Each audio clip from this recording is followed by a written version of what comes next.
जय Hind and hello guys, स्वागत है आपका आपके अपने YouTube चैनल ज्ञानदेह होस्ट में। और इस वीडियो में मैं आपको बताने वाला हूं UPSC IAS IFS online form 2024 mobile से कैसे फिल करना है इसके बारे में, जहां पर आपको पूरी जानकारी दी जाएगी कि कैसे आपके सामने मोबाइल में इस वेबसाइट को ओपन करने के ऑप्शन आएंगे। तो उसके अकॉर्डिंग आपको ये सब जानकारी आपको एक्सप्लेन की जाएगी। तो वीडियो को पूरा देखिएगा और कोई सवाल कोई डाउट रह जाए तो आप कमेंट के माध्यम से पूछ लीजिएगा। तो चलिए शुरू करते हैं गाइस। अभी जो वीडियो में देख सकते हैं हमारी ऑफिशियल साइट jobsgyan.in है, इसका लिंक वीडियो के डिस्क्रिप्शन में दिया है। जैसे ही आप लिंक ओपन करेंगे तो आपको जानने को मिलेगा कि इसमें 1056 पोस्ट पर ये वैकेंसी जारी हुई है, जिसके फॉर्म आप लोग यहां पर 5 मार्च 2024 तक भर पाएंगे। एप्लीकेशन फीस की जानकारी, सिलेबस की जानकारी, ये सब आप यहां पर देख सकते हैं। इन सभी जानकारी को चेक करने के बाद में मैं आपको बता दूं कि ऑलरेडी ये फॉर्म कंप्यूटर से कैसे भरना है उसकी वीडियो में बना चुका हूं, जो कि आप यहां पर वेबसाइट के ऊपर देख सकते हैं, साथ ही साथ चैनल के ऊपर भी आपको मिल जाएगी।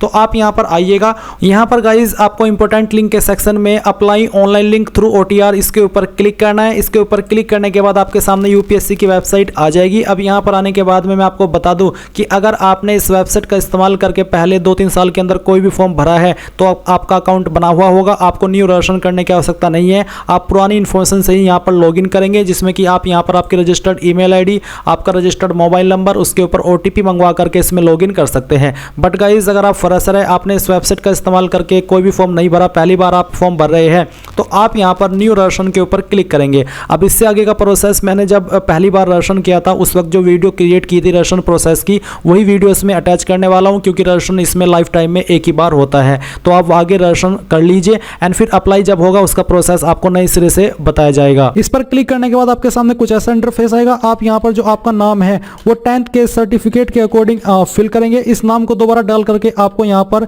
सेम वे में 10th के सर्टिफिकेट के अकॉर्डिंग फिल करना है। फिर है फुल नेम। अगर आपका कोई अन्य फुल नेम है जो कि 10th की मार्कशीट के अलावा है तो वो आप यहां पर दे सकते हैं, नहीं तो आप इसको खाली छोड़ दीजिए। फिर आप यहां पर जेंडर सेलेक्ट करें। जेंडर को आप दोबारा सेलेक्ट करके वेरीफाई करेंगे। फिर आप यहां पर आपकी जो डीओबी है वो कैलेंडर के ऊपर क्लिक करके इस तरह से सिलेक्ट कर लेंगे। पहले ईयर सेलेक्ट करें, फिर यहां से आपका जो मंथ है वो, और इसके बाद में डे, एंड इस डीओबी को दोबारा सेलेक्ट करके आप यहां पर वेरीफाई कर लेंगे। फिर आपको यहां पर आपके फादर का नेम एंटर करना है। ये नाम भी आपका 10th के सर्टिफिकेट के अकॉर्डिंग होना चाहिए। इस नाम को दोबारा डाल करके आपको यहां पर सेम वे में वेरीफाई कर लेना है।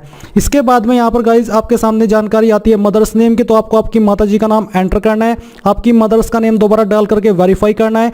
माइनॉरिटी स्टेटस में आपको क्लिक करके बताना कि क्या आपकी कास्ट माइनॉरिटी में आती है या फिर नहीं आती है। अगर आती है तो आप यस करेंगे, और यस करने पर आपको बताना कि आपकी माइनॉरिटी कम्युनिटी कौन सी है, वही आप यहां पर सिलेक्ट कर लेंगे। फिर आप यहां पर आपका रजिस्टर्ड जो नंबर आप रजिस्टर करना चाहते हैं वो एंटर करेंगे। कोई अन्य नंबर देना चाहते हैं इस नंबर के अलावा वो आप यहां पर दे सकते हैं, नहीं तो आप इसको खाली भी छोड़ सकते हैं। फिर आप यहां पर आपकी ईमेल आईडी एंटर करेंगे। इस ईमेल आईडी के अलावा कोई अन्य ईमेल आईडी देना चाहते तो यहां पर दे सकते हैं, नहीं तो आप इसको भी खाली छोड़ सकते हैं। फिर आते हैं बोर्ड एग्जामिनेशन रोल नंबर। जो आपका 10th है उसका रोल नंबर क्या था वो आपको यहां पर एंटर करना है। फिर सिक्योरिटी क्वेश्चन आपको सिलेक्ट कर लेना है। कोई भी एक सिक्योरिटी क्वेश्चन सिलेक्ट कीजिए, उसका आंसर यहां पर दे दीजिए। ये सिक्योरिटी क्वेश्चन का आंसर आपको तब काम आएगा जब आप अपना पासवर्ड भूल जाएंगे और आप उसको रिकवर करने की कोशिश करेंगे, तो ऐसे में आपको इसी क्वेश्चन का आंसर दे करके आपके पासवर्ड को रीसेट करने का मौका मिलेगा। फिर यहां पर आपको सिक्योरिटी क्वेश्चन 2 यानी कि एक सिक्योरिटी क्वेश्चन और सिलेक्ट कर लेना है और उसका नाम यहां पर आपको दे देना है। ये आंसर आपको याद रखने हैं या फिर इनको कहीं पर नोट कर लेना है कि मैंने कौन से क्वेश्चन का क्या आंसर बनाया था।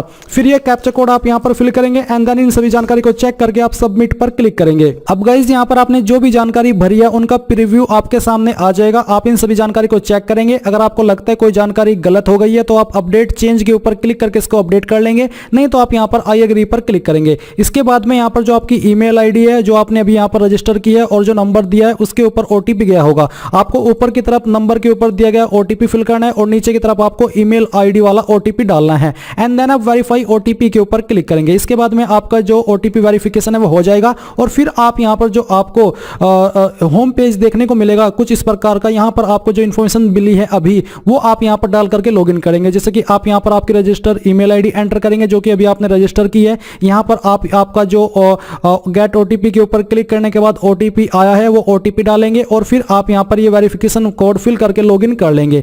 लॉगिन करने के बाद में आपके सामने आपकी जानकारी को चेक करने का एक मौका और मिलेगा और आपको एक पासवर्ड क्रिएट करने का मौका मिलेगा। तो आप यहां पर अगला इंटरफेस का इस्तेमाल करके आपका पासवर्ड बना लीजिएगा और पासवर्ड बनाने के बाद में जो आगे का प्रोसेस है वो भी आप यहां से जान जान लीजिए। अब गाइज आपके सामने यहाँ पर कुछ इस तरह से इंस्ट्रक्शंस आ जाएंगे। अब आपको करना क्या है, आप यहाँ पर जो ये जो बेल आइकन देख पा रहे हैं इसमें आपको बीच वाले के ऊपर क्लिक करना है। अब गाइज यहाँ पर आपको देखने को मिलेगा सिविल सर्विसेज प्रीलिम एग्जाम 2024। तो आपको क्या करना है, आपको यहाँ पर अपडेट और एडिट OTR का ऑप्शन देखने को मिल रहा है, यानी कि जो आपने OTR करके रखा है या फिर किया है, अगर आपको लगता है कि उसके अंदर कोई जानकारी गलत हो गई है तो आप अपडेट एडिट OTR के ऊपर क्लिक करके उसको अभी भी सही कर सकते हैं। पर अगर आपको लगता है कि सभी जानकारी सही है, मुझे कोई चेंजेस नहीं करना, तो आप यहाँ पर क्लिक हियर फॉर पार्ट 1 इसके ऊपर क्लिक करेंगे। देन आपके सामने इंस्ट्रक्शंस आएंगे। आप इन सभी इंस्ट्रक्शंस को चेक करने के बाद में यहाँ पर आएंगे और यहाँ से यस कर देंगे। यस करने के बाद में यहाँ पर जो OTR के अंदर आपने जानकारी भरी है वो आप देखेंगे, और साथ ही जो जानकारी आपको यहाँ पर भरनी है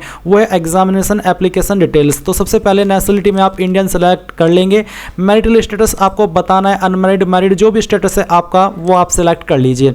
फिर है candidates belong to PWD category, अगर आप विकलांग है तो आप यस करिएगा, नहीं तो आपको यहाँ पर नो कर देना है। अब आती है कम्युनिटी। तो कम्युनिटी में यहाँ पर आपको EWS general OBC SC ST देखने को मिल रहा है। तो गाइज अगर आपकी कैटेगरी जनरल है तो आपके सामने कोई अतिरिक्त ऑप्शन नहीं आएगा, आपको सिंपली आगे की इन्फॉर्मेशन भरनी है। पर गाइज अगर आपकी कैटेगरी OBC है तो आपके सामने ऑप्शन आएगा कि do you belong to creamy layer. तो इसमें आपको यहाँ पर यस नो में आंसर करना है। अगर आप यस करेंगे तो आपके सामने कोई अतिरिक्त ऑप्शन नहीं आता, अगर आप यहाँ पर नो करेंगे तो आपके सामने अतिरिक्त ऑप्शन आएगा। अब कुछ कैंडिडेट का सवाल होगा कि सर मुझे कैसे पता चलेगा कि मैं क्रीमी लेयर में आता हूँ या फिर नहीं आता हूँ। तो जो आपका कास्ट सर्टिफिकेट है उसी में आपको मेंशन होता है कि आप क्रीमी लेयर में आते हैं या फिर नहीं आते, वो आपको रीड करना है, आपको पता चल जाएगा। और आपका सर्टिफिकेट कब का बना होना चाहिए उसकी डेट भी आपको यहाँ पर 1 अप्रैल 2023 दी गई है। इसके बाद में अगर आपकी कैटेगरी मान लीजिए SC है तो आपके सामने तब भी सेम इंटरफेस आएगा, जहाँ पर गाइज आपको आपका कम्युनिटी सर्टिफिकेट नंबर देना है। अभी गाइज जो आप यहाँ पर वीडियो में देख सकते हैं ये आपका कम्युनिटी सर्टिफिकेट है, यानी कि जाति प्रमाण पत्र है। तो इसमें आपको यहाँ पर नीचे की तरफ देखने को मिलेगा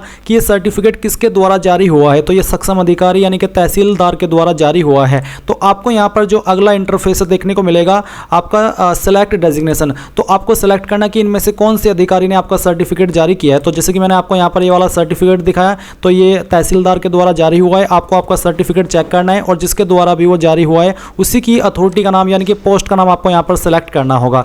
इसके बाद में community certificate issuing counter signing authority, तो कौन सी स्टेट के द्वारा आपका जारी हुआ है वो स्टेट आपको यहां पर सेलेक्ट करनी है। फिर आता है कम्युनिटी सर्टिफिकेट डेट, तो किस डेट में सर्टिफिकेट आपका जारी हुआ है वो डेट आपको यहां पर सेलेक्ट करनी होगी। एंड देन फिर यहां पर नीचे आएंगे तो आप देखेंगे एजुकेशनल क्वालिफिकेशन। तो क्वालिफिकेशन के सेक्शन में आपको बताना कि आपने ऑलरेडी पास कर लिया, आपकी डिग्री या उसके बराबर की योग्यता, या अभी आप कर रहे हैं। अगर कर रहे हैं तो सेकंड टिक कीजिएगा, नहीं तो आपको पहले वाला टिक कर लेना है। इसके बाद है select your degree subject in graduation. तो आपको यहाँ पर डिग्री सब्जेक्ट सिलेक्ट करना है। काफ़ी सारे यहाँ पर आपको सब्जेक्ट दिए गए हैं, अगर आपका इनमें है तो वो सिलेक्ट कर लें, नहीं तो आप अदर्स के ऊपर क्लिक कर सकते हैं।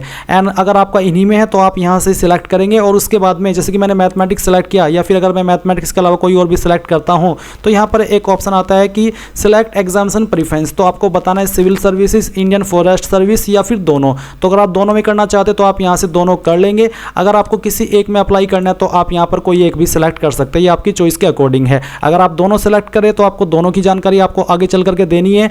अगर एक पर कर रहे सिविल सर्विस सिर्फ जिसमें कि IAS IPS आता है तो आप यहाँ पर सिविल सर्विसेज सेलेक्ट कर सकते हैं। एंड ये आपकी चॉइस के अकॉर्डिंग ही है, जैसे कि मैंने आपको बताया। जैसे कि मैंने यहाँ पर सिविल सर्विसेज सेलेक्ट किया। अब इसके बाद में आपको एड्रेस की जानकारी भरनी है। तो जो आपका एड्रेस है वो आपको लाइन 1, 2, 3 के अंदर लिख देना है, थोड़ा थोड़ा पार्ट। और स्टेट के अंदर जो आपकी स्टेट है वो आपको यहाँ पर सेलेक्ट करनी है। एंड देन जो आपकी डिस्ट्रिक्ट है वो डिस्ट्रिक्ट भी आपको यहाँ पर सेलेक्ट कर लेनी है। डिस्ट्रिक्ट सेलेक्ट करने के बाद में यहाँ पर आपको आपका पिन कोड एंटर करना है। एंड उसके बाद में अगर आपका कोई अन्य फ़ोन नंबर है स्टडी वाला वो यहाँ पर दे दीजिए, नहीं तो आप यहाँ पर आपका सेकंड मोबाइल नंबर भी दे सकते हैं। फिर आप यहाँ पर कंटिन्यू पर क्लिक करेंगे। नाउ गाइज आपके सामने यहाँ पर जो एज रिलैक्सेशन है उसका जो क्लेम है क्या आप वो करना चाहते हैं उसका इंटरफेस आया है। तो SC ST OBC के सामने ये आएगा। अगर आप SC ST OBC है और आप ओवर एज हो चुके हैं तो तभी आप यहाँ पर इसमें यस कीजिएगा। अगर आप ओवर एज नहीं हुए हैं तो आप यहाँ पर नो कर दीजिए कि मुझे कोई ICU में छूट नहीं चाहिए। अब फिर आप कंटिन्यू करेंगे। कंटिन्यू करने के बाद में फोटो आइडेंटिटी कार्ड में आपको यहाँ पर कोई एक ID सेलेक्ट कर लेनी है। जो भी ID आप सेलेक्ट कर रहे हैं उसका नंबर आपको यहाँ पर डालना है, उसको दोबारा डाल करके आपको वेरीफाई करना है। फिर गाइज वो ID भी आपको अपलोड करनी है जिसका फॉर्मेट आपका PDF का रखा है। तो आपका इमेज के अगर अंदर है तो आपको गूगल के अंदर जाना है और सर्च करना है इमेज टू PDF, और फिर जो पहले वाली वेबसाइट आएगी वो ओपन करके आपको आपके इमेज को PDF में कन्वर्ट करके यहाँ पर अपलोड करना करना होगा। तो चूज फाइल के ऊपर क्लिक करके जहाँ पर भी आपकी PDF है वो आप सेलेक्ट कर लीजिएगा। जैसे सेलेक्ट करेंगे वो यहाँ पर अपलोड हो जाएगी। फिर आता है please indicate your percentage at the graduation level, यानी कि ग्रेजुएशन में आपकी कितनी परसेंटेज थी वो आपको यहाँ पर एंटर करना है। एंड देन यहाँ पर आता है number of attempts already made in civil services exam, तो यानी कि सिविल सर्विसेज एग्जाम के अंदर आपने ऑलरेडी कितने अटैम्प्ट दे दिए हैं, अब ये आपको बताना है। अगर आपने कोई अटैम्प्ट नहीं दिया है तो सिंपली आप यहाँ पर 0 लिख दीजिए। इसके बाद में यहाँ पर कुछ सवाल आपसे पूछे हैं, जैसे कि CSM परीक्षा के लिए केंद्र, तो क्या रखना चाहते हैं आप उसके लिए सेंटर, वो आपको यहाँ पर सेलेक्ट कर लेनी है सिटी। फिर जो आपका लैंग्वेज मीडियम है एग्जामिनेशन पेपर 1 से पेपर 5 का, उसमें आप क्या लैंग्वेज रखना चाहते हैं, किस मीडियम में रखना चाहते हैं, वो आपको लैंग्वेज सेलेक्ट करनी है। उसके बाद में optional subject for paper 6 to 7, उसके लिए आप यहाँ पर जो ऑप्शनल सब्जेक्ट है वो क्या रखना चाहते हैं वो आपको सेलेक्ट करना है आपकी चॉइस के अकॉर्डिंग। इसके बाद इसका जो लैंग्वेज का मीडियम है वो क्या रखना चाहेंगे, जो आपने यहाँ पर पेपर सेलेक्ट किया हिंदी या फिर इंग्लिश, वो आपको सेलेक्ट करना होगा।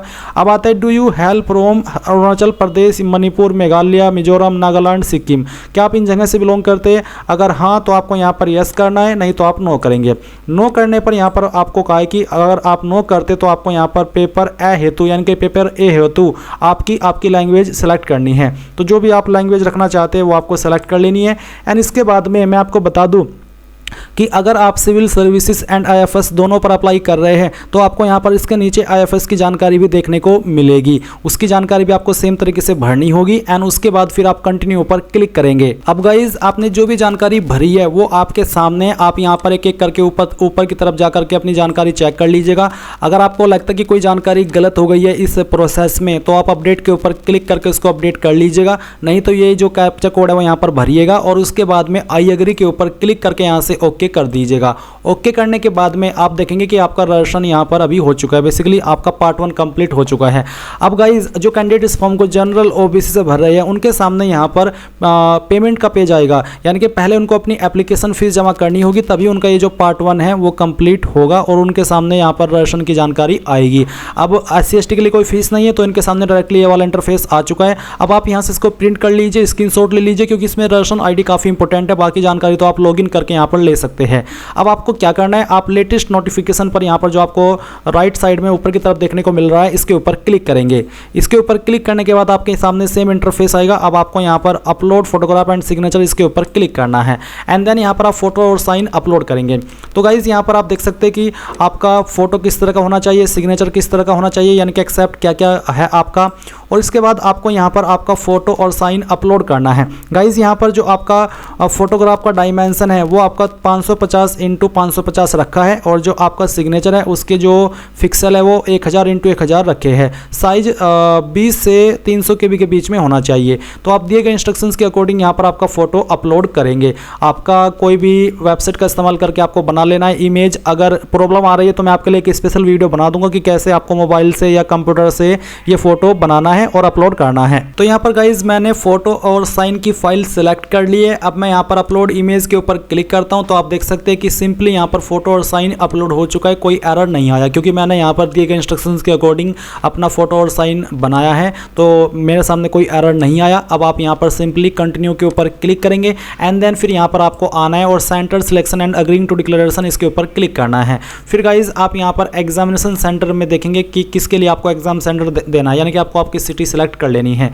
अब ये सिलेक्ट करने के बाद में आप यहाँ पर डिक्लेरेशन देखेंगे। इसके बाद आप यहाँ पर नीचे आएंगे तो आपको यह रीड डिक्लेरेशन एंड अग्री इसके ऊपर क्लिक करना है एंड देन आप देखेंगे कि आपका फॉर्म सबमिट हो चुका है। अब आप यहाँ पर इसमें लेटेस्ट नोटिफिकेशन के ऊपर क्लिक कीजिएगा और इसके ऊपर क्लिक करने के बाद में आपको यहाँ पर अपने एप्लीकेशन फॉर्म का प्रिंट ले लेना है। प्रिंट कैसे लेंगे, आपको यहाँ पर एप्लीकेशन हिस्ट्री के सेक्शन में जाना है। अभी वेबसाइट सही से यहाँ पर मैं शो नहीं कर पा रहा हूँ क्योंकि इस वेबसाइट को थोड़ा मोबाइल से ओपन करने में इशू होता है। तो अगर आप मोबाइल से प्रिंट नहीं कर पा रहे तो 2-3 सेकंड के लिए किसी साइबर कैफे में जा करके वहाँ पर अपना जो प्रिंट है वो ले लीजिएगा, यानी कि उसमें सही ऑप्शन दिखाई देते हैं। या फिर आपको अगर फिर भी कोई प्रॉब्लम हो रहा है तो वो आप कमेंट के माध्यम से पूछ लीजिएगा। तो इस तरह से गाइज आप लोग इस फॉर्म को भर पाएंगे। आई होप ये जानकारी आपको पसंद आई होगी। कोई सवाल कोई डाउट रह गया हो तो आप कमेंट के माध्यम से पूछ लीजिएगा। Thanks for watching. जय हिंद।